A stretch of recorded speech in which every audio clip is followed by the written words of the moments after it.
اب تک بیان کی گئی گفتگو کا حاصل یہ ہے کہ انسان کے صراط مستقیم سے بھٹکنے کی بنیاد صرف اور صرف دشمنی حق ہے، جسے دین کی اصطلاح میں ظلم یا گناہ کہا جاتا ہے، یعنی کسی شے کو اس کے حق سے محروم کر دینا۔ اور یہ وہی ظلم ہے جو انسانوں میں فرقہ واریت اور خون ریزی کا سبب بنا۔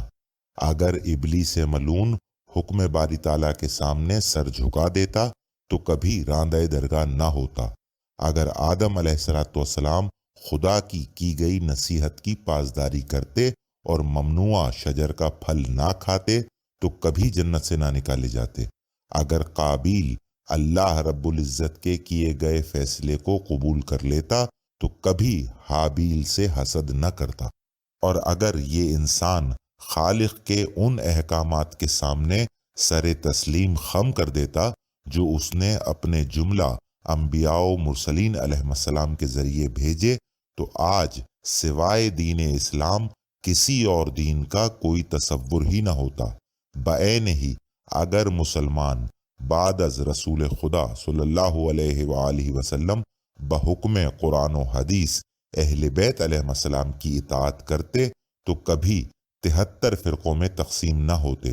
بلکہ بقول امیر المومنین علیہ السلام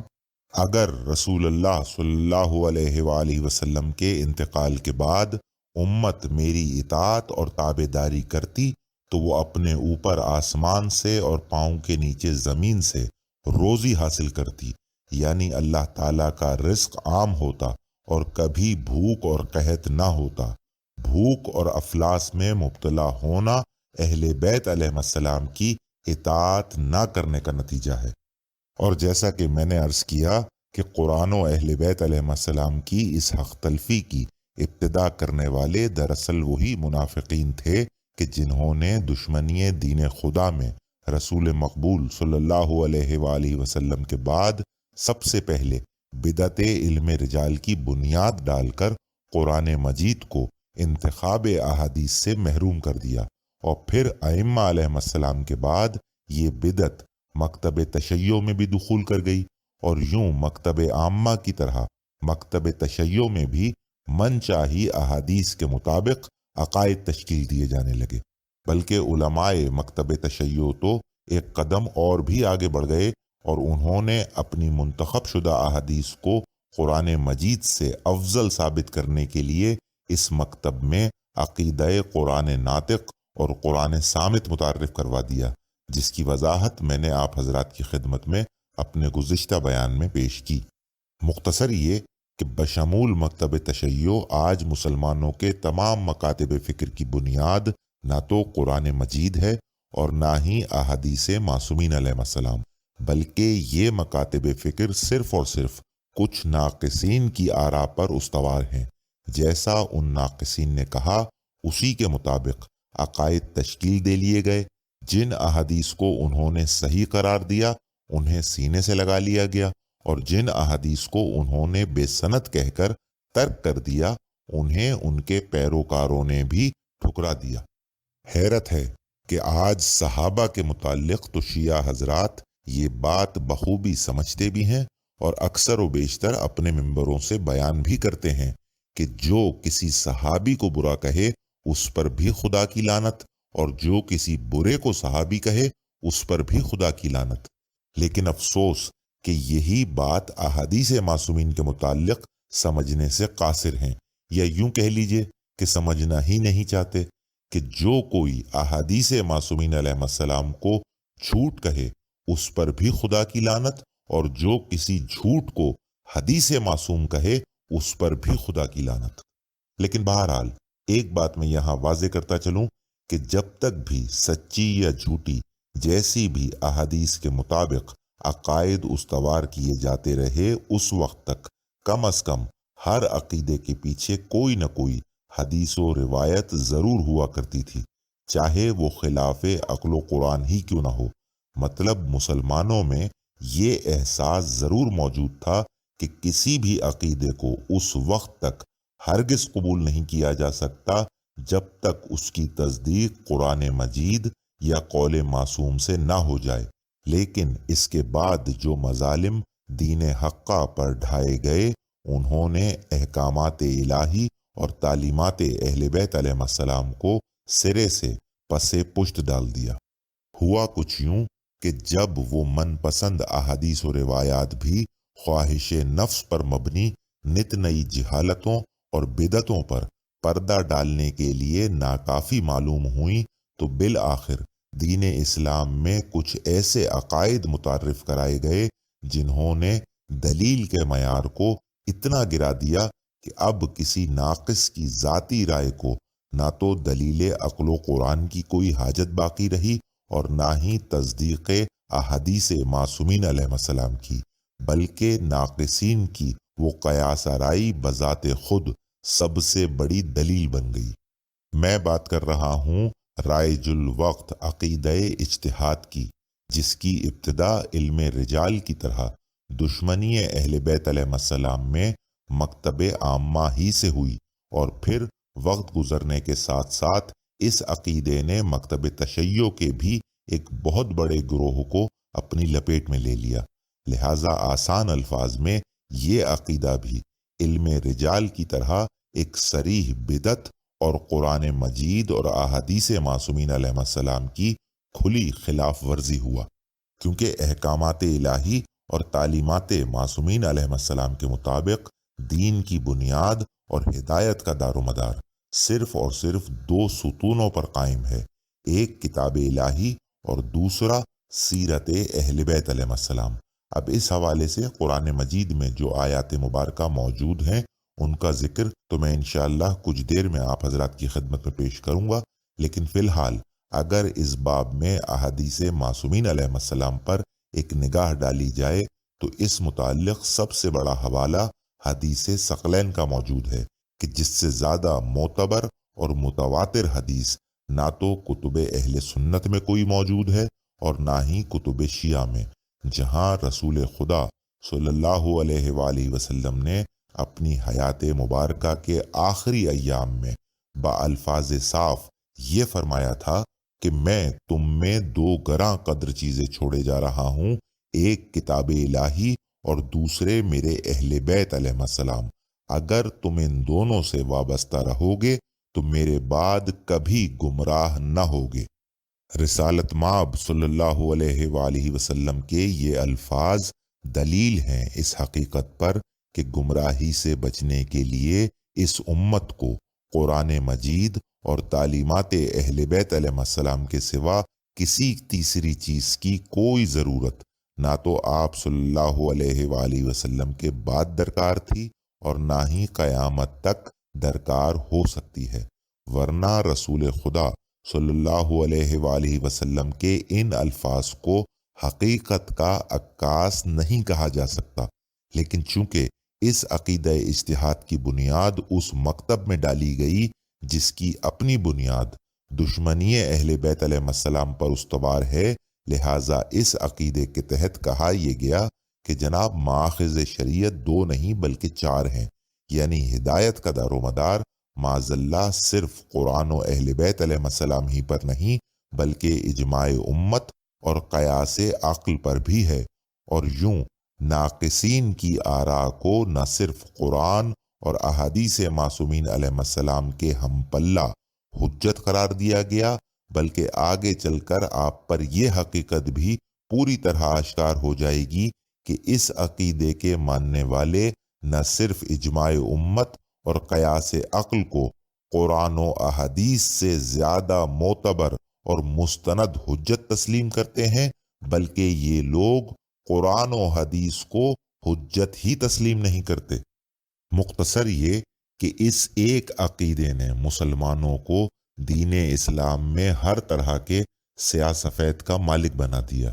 کیونکہ اب ان کی ذاتی رائے معاذ اللہ دین بن چکی تھی کہ جس عقیدے کے متعلق جو چاہا کہہ دیا، اور جس حلال کو چاہا حرام اور جس حرام کو چاہا حلال کر لیا، اور امت نے یہ جان کر اس پر آنکھیں بند کر کے یقین بھی کر لیا کہ یہ حکم بھی دین ہی کی بنیادوں میں سے ایک بنیاد سے صادر ہوا ہے، جبکہ اجتہاد کو دین کی بنیاد ماننے والے خود اسے گمان اور ظن قرار دیتے ہیں۔ مطلب آسان الفاظ میں وہ خود اس اجتہاد کو غیر حقیقی یعنی یقین کی ضد تسلیم کرنے پر مجبور ہیں، لیکن اس کے باوجود اسے حجت خدا بھی تسلیم کرتے ہیں۔ جبکہ قرآن مجید میں قدم قدم پر گمان سے کام لینے والوں اور ذاتی خواہشات کی پیروی کرنے والوں کی مذمت شدید ترین الفاظ میں موجود ہے۔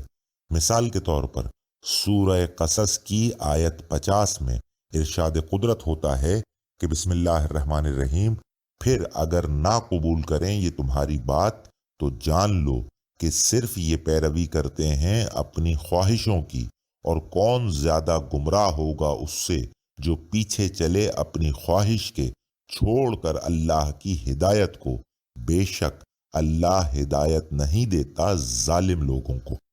اور بصائر الدرجات کی جلد اول صفحہ 59 پر امام جعفر صادق علیہ السلام اسی آیہ مبارکہ کی تفسیر میں بیان فرماتے ہیں کہ اس سے مراد وہ لوگ ہیں جنہوں نے اپنی ذاتی رائے کو دین بنا لیا ہے۔ اب جہاں تک مکتب عامہ کا تعلق ہے تو وہاں تو اس عقیدے کو 100% پذیرائی ملی، اور کیوں نہ ملتی؟ بھئی جس مکتب کی اپنی بنیاد دشمنی اہل بیت علیہ السلام پر قائم ہو، وہاں تو ہر اس عقیدے کا پرتپاک خیر مقدم فطری ہے کہ جو انہیں قرآن و اہل بیت علیہ السلام سے مزید دور لے جائے، اور یہی اس عقیدے کی ایجاد کا اصل مقصد بھی تھا۔ لیکن جب علم رجال کی طرح یہ عقیدہ ائمہ علیہ السلام کی حیات ظاہری کے بعد مکتب تشیع میں شامل کیا گیا تو اس حوالے سے یہ مکتب دو بڑے گروہوں میں تقسیم ہو گیا، جن میں سے ایک مسلک اصول کہلاتا ہے کہ جنہوں نے اس عقیدے کو مکتب عامہ کی طرح ایمان کا حصہ بنا لیا، اور دوسرا گروہ وہ ہے کہ جنہوں نے اس عقیدے کو مکمل طور پر رد کر دیا۔ یہ وہ گروہ ہے کہ جو آج بھی مسائل کا حل صرف اور صرف قرآن مجید اور اخبارات اہل بیت علیہ السلام یعنی احادیث معصومین علیہ السلام کی مدد سے نکالتے ہیں، اور اسی مناسبت سے یہ گروہ اخباری کہلاتا ہے۔ لیکن افسوس کی بات یہ ہے کہ ایک طرف تو یہ بیچارے اخباری حضرات یہ کہہ کر اس عقیدے کو ٹھکراتے ہیں کہ کبھی بھی کسی غیر معصوم کی رائے کسی طور حجت نہیں ہو سکتی، چاہے وہ اجماع امت کی شکل میں ہو یا قیاس عقل کی، اور ان کی یہ بات 100% مطابق عقل و قرآن بھی ہے۔ لیکن دوسری طرف یہی لوگ احادیث و روایات کا انتخاب اسی علم رجال کے مطابق کرتے ہیں کہ جس علم کی اپنی بنیاد در حقیقت غیر معصوم کی رائے کو حجت قرار دینا ہے، کہ جناب کتب رجال مرتب کرنے والے جن ناقصین نے جس کسی راوی حدیث کو ثقہ کہہ دیا، اس کی بیان کردہ احادیث کو قبول کر لیا جاتا ہے، اور باقی تمام احادیث کو موضوع، ضعیف یا منقطع کہہ کر رد کر دیا جاتا ہے۔ رہی بات ان چند ایک اخباری علماء حضرات کی جو علم رجال کی ناپائیداری اور اس کے غیر فطری ہونے کا احساس کرتے ہوئے یہ دعویٰ تو ضرور کرتے ہیں کہ جناب وہ احادیث معصومین علیہ السلام کو علم رجال پر نہیں بلکہ صرف اور صرف قرآن مجید پر پرکھتے ہیں، لیکن حقیقت یہ ہے کہ ان کا یہ دعویٰ محض ان کی زبان کی حد تک محدود ہے، جس کا کوئی عملی وجود ان کے عقائد میں ہرگز دکھائی نہیں دیتا، بلکہ یہ لوگ خود اپنے اس قول و فعل کے باہمی تضاد کا اظہار جا بجا کرتے دکھائی دیتے ہیں۔ بھائی اگر آپ واقعی علم رجال کو انتخاب احادیث کا ایک باطل طریقہ کار تسلیم کرتے ہیں تو پھر آپ کو یہ بھی تسلیم کرنا پڑے گا کہ صرف اہل سنت ہی نہیں بلکہ مکتب تشیع کے پاس بھی آج جو ذخیرہ احادیث موجود ہے ان کا انتخاب بھی اسی علم رجال کے ذریعے کیا گیا ہے۔ لہٰذا ایسی صورت میں آپ پر فرض ہے کہ آپ جس طرح صحاح ستہ کی احادیث کو آنکھیں بند کر کے قبول نہیں کرتے بلکہ اس کی تصدیق قرآن مجید سے طلب کرتے ہیں، یہی طریقہ کار آپ شیعہ کتب احادیث کے سلسلے میں بھی اختیار کریں۔ لیکن حقیقت یہ ہے کہ جب کبھی ان حضرات کے کسی بھی خلاف قرآن عقیدے کی نشاندہی کی جاتی ہے تو وہ پلٹ کر سب سے پہلی بات یہی کہتے ہیں کہ جناب آپ تو منکر حدیث ہیں، جو ہماری معتبر کتابوں میں موجود احادیث معصومین علیہ السلام کا انکار کر رہے ہیں۔ ان کا یہ کہنا اس بات کی دلیل ہے کہ جو احادیث آج ان کے ایمان کی بنیاد ہیں وہ انہیں ہرگز قرآن مجید پر نہیں پرکھتے، بلکہ یہ دیکھتے ہیں کہ انہیں کن محدثین نے نقل کیا ہے اور وہ کن معتبر کتابوں میں مرقوم ہیں۔ جناب والا، جب کوئی بھی خلاف قرآن بات قول معصوم ہو ہی نہیں سکتی تو پھر اس سے کیا فرق پڑتا ہے کہ اسے کس نے نقل کیا اور وہ کس کتاب کا حصہ ہے؟ لیکن یہاں عالم یہ ہے کہ اجتہاد کو باطل اور صرف قرآن و احادیث کو حجت سمجھنے والے بھی اپنے اس غیر عقلی طرز عمل کے جواب میں حدیث ثقلین سنا دیتے ہیں کہ بھائی مولا بھی تو یہی ثقلین ہماری ہدایت کے لیے چھوڑ گئے ہیں، ہم کون سا اجتہاد سے کام لے کر عمل شیطان بجا لا رہے ہیں؟ جناب والا، بلا واسطہ نہ صحیح لیکن بالواسطہ آپ اجتہاد ہی پر عمل کر رہے ہیں، کیونکہ جن احادیث کو آپ آنکھیں بند کر کے حجت قرار دے رہے ہیں وہ اجتہاد ہی کا نتیجہ ہیں۔ دیکھیے، حدیث ثقلین اپنی جگہ بالکل برحق ہے اور مولا بے شک ہماری ہدایت کے لیے یہی دو ثقل چھوڑ گئے ہیں، لیکن جب تک اہل بیت علیہ السلام کی ان دیگر احادیث پر دل سے ایمان نہ لایا جائے اور ان پر عمل نہ کیا جائے جن میں سچی اور جھوٹی احادیث میں امتیاز کرنے کا گر سکھایا گیا ہے، اس وقت تک صرف حدیث ثقلین ہماری ہدایت کے لیے ہرگز کافی نہیں ہو سکتی۔ ورنہ بتائیے کہ جب حدیث ثقلین اہل سنت کے ہاں بھی صحیح اور متواتر طرق سے موجود ہے تو پھر وہ مکتب گمراہی کا شکار کیوں ہے؟ یہ بالکل وہی بات ہے کہ جیسے اگر کوئی مومن خمس کے متعلق مولا کا صرف یہ ایک فرمان اپنے دل و دماغ میں بسا لے کہ جناب مولا نے حکم دیا ہے کہ خمس ادا کرو، اور باقی ان تمام احادیث کو فراموش کر دے جن میں یہ بتایا گیا ہے کہ خمس کس کو دینا ہے اور کتنا دینا ہے اور کس مال پر دینا ہے وغیرہ وغیرہ، اور وہ جب دل چاہے اور جسے دل چاہے اور جتنا دل چاہے خمس دیتا پھرے، تو بتائیے کہ آپ ایسے شخص کو کیا کہیں گے؟ دیکھیے، حدیث ثقلین کی مثال ان آیات قرآنی کی سی ہے جن میں نماز قائم کرنے کا حکم دیا گیا ہے، لہٰذا جس طرح صرف ان آیات قرآنی کو پیش نظر رکھتے ہوئے نماز ادا نہیں کی جا سکتی، بلکہ ساتھ ہی ساتھ ان احادیث معصومین علیہ السلام پر بھی ایمان لانا ضروری ہے جن میں نماز ادا کرنے کا طریقہ کار بیان کیا گیا ہے، بعین ہی صرف حدیث ثقلین کو پیش نگاہ رکھتے ہوئے ہدایت کا حصول ناممکن ہے۔ مزید برآں، جب کبھی ایسے افراد کے سامنے کوئی دو متضاد احادیث آن کھڑی ہوتی ہیں تو ایسے موقع پر یہ لوگ ان متضاد احادیث کا فیصلہ قرآن مجید سے کرنے کے بجائے یہ کہہ کر اپنی جہالت اور علم رجال کی پیروی کا ثبوت دیتے ہیں کہ جناب ہمارے موقف کی تائید میں زیادہ احادیث موجود ہیں، لیکن آپ جو بات کر رہے ہیں اس کی تائید صرف چند ایک احادیث میں موجود ہے، اور شاذ احادیث کے مقابلے میں متواتر احادیث کو قبول کرنا واجب ہے۔ مطلب یہاں بھی صحت احادیث کا فیصلہ کلام الہی سے نہیں بلکہ کلام ناقصین سے کیا جاتا ہے۔ بھائی، کسی بھی حدیث کا شاذ ہونا یا متواتر ہونا یہ علم رجال ہی کی تو اصطلاحات ہیں کہ جناب اگر کسی حدیث کو بہت سے روات اور محدثین نے نقل کیا ہے تو وہ متواتر ہے، اور اگر کسی حدیث کو نقل کرنے والے روات اور محدثین زیادہ نہیں ہیں تو اس کا شمار شاذ احادیث میں ہوگا۔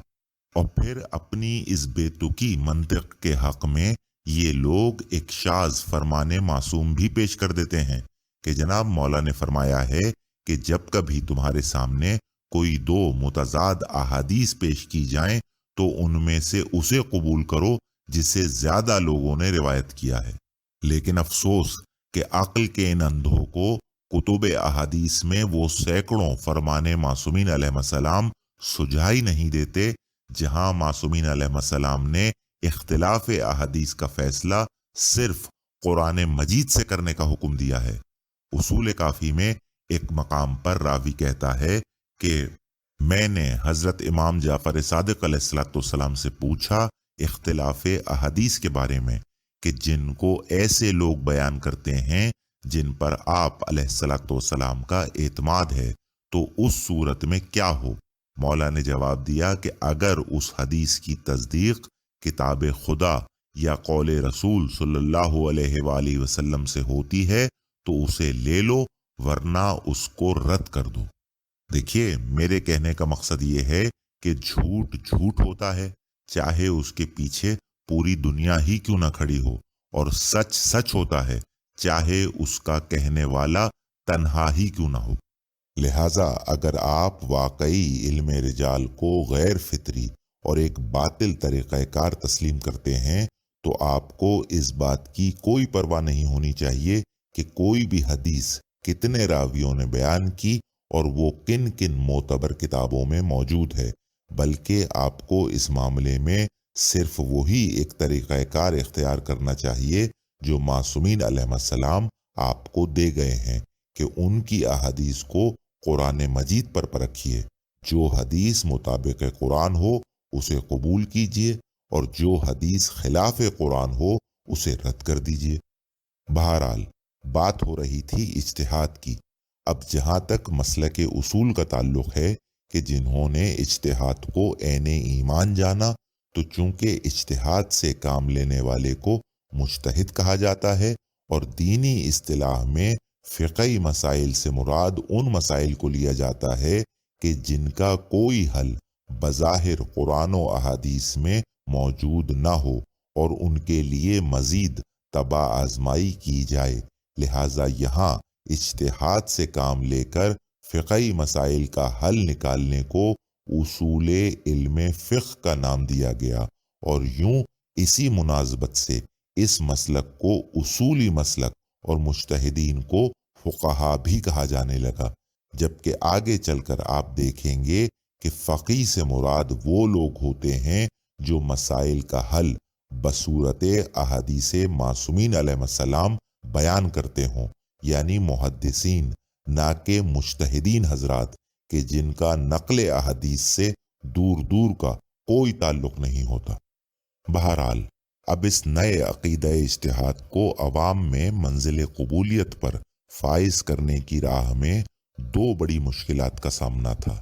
ایک قرآن مجید کی آفاقیت اور احادیث معصومین علیہ السلام کی جامعیت کہ جن کے ہوتے ہوئے کبھی مسلمانوں کو کسی اور سہارے کی کوئی حاجت ہی محسوس نہیں ہوئی تھی۔ لہٰذا اس مشکل کا حل قرآن و احادیث پر یہ تہمت لگا کر نکالا گیا کہ جناب معاذ اللہ یہ قرآن و احادیث ہمارے تمام مسائل کا حل دینے سے قاصر ہیں، اس لیے اجماع امت اور قیاس آرائی کو دین اسلام کے دو اضافی ستون تسلیم کیے بنا کوئی چارہ کار نہیں۔ اور پھر اس سلسلے میں طرح طرح کی بے تکی توجیحات بھی پیش کی گئیں، جن کا ذکر میں انشاءاللہ آگے چل کر آپ حضرات کی خدمت میں تفصیل کے ساتھ بیان کروں گا۔ اب یہاں ایک اہم بات یہ ہے کہ جس طرح یہ اصولی حضرات قرآن مجید اور احادیث معصومین علیہ السلام کو ناقص سمجھتے ہیں، اسی طرح یہ اخباری حضرات بھی قرآن مجید کو معاذ اللہ ناقص ہی سمجھتے ہیں۔ اور یہ لوگ اس لیے قرآن مجید کو ناقص ہرگز نہیں سمجھتے کہ جناب قرآن مجید جمع کرنے والے دشمنان اہل بیت علیہ السلام نے اس میں سے کچھ حصہ غائب کر دیا ہے، بلکہ وہ اس کتاب الہی کو معاذ اللہ ہدایت کے لیے ناکافی سمجھتے ہیں۔ اسی لیے اخباری حضرات اس وقت تک آیات قرآنی کو بھی تسلیم نہیں کرتے جب تک اس کے حق میں کوئی قول معصوم موجود نہ ہو، جبکہ یہ بات میں گزشتہ باب میں کافی وضاحت کے ساتھ بیان کر چکا ہوں کہ تحریف قرآن کا مستند ترین اور قدیم ترین حوالہ